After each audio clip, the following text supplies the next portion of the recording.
Good morning and welcome back. It's so good that you're here watching me doing more of what I do. You know, I wondered why I'm doing it. I'd often think that. I think this is just silly. But people then say to me, "Oh, Paul, I really like that one, blah, blah, blah." And I say, well, I'll do one more. I'll just keep going. Just one more. I do hope you have your voting out of the way. You know, it wasn't just straightforward. You had to kind of put one thing, pull this thing, put that in there, and then, it wasn't really hard either, but you just did have to think about it and not mess it all up. Because I had 4 in my household, and only 2 of the people were there in their mind to actually do it. So it kind of worked out okay, and you're allowed to authorize it for other people, but you have to have had it done fairly soon, right? So don't mess it up. Make sure you check out. We've actually got a guide, which you can check out on our website. Now, things have never really been the same since Jesus Built My Hotrod. It seems that it was a polarizing moment, and I'm still trying to deal with the fallout. But that's okay.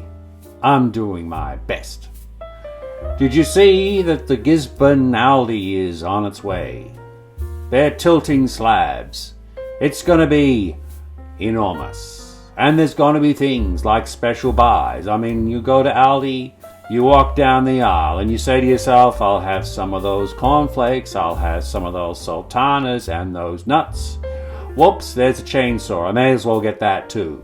It's an insane kind of shopping model, and it's one of the reasons why I took over shopping, because I could never resist those fantastic deals on the chainsaws. You never buy them first up when they first appear. No. You're just mad if you do that. You got to come back 3 weeks later, and if they're still there, then God or Jesus meant you to buy it. I don't know whether God or Jesus actually is involved in this at all. Today, I thought I'd talk about mental bandwidth. That's right. There's a thing called mental bandwidth. And I'm not going to give you some scientific explanation. I'm just going to give you a kind of an anecdote. The anecdote starts when my stepfather said to me the other day, "Hang on, let me put my glasses on, I can't hear you." And I thought to myself, well, that is a strange thing. And I said, "Okay, well, are your glasses on? You can hear me now. That's cool." And you know what? He could hear me. Now, he'd probably hear me before, but it was chewing up too much of his mental bandwidth. You got to imagine it's like a pipe. There's only so many things can fit down said pipe.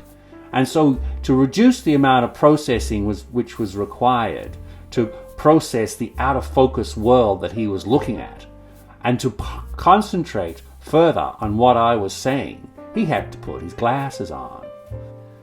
This was pointed out by the fruit of my loin when she told me that your eyes use up to 30% of your brain.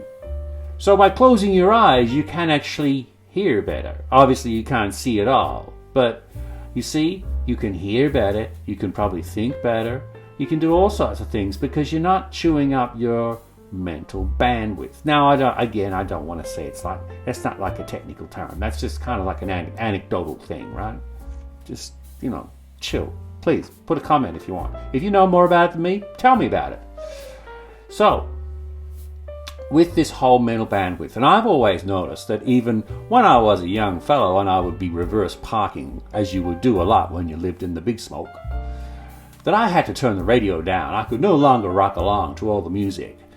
I had to turn the radio off in order to reverse park, because it took so much concentration to reverse park without smashing into the other car that I would, make sure my brain was completely switched on to doing the job right.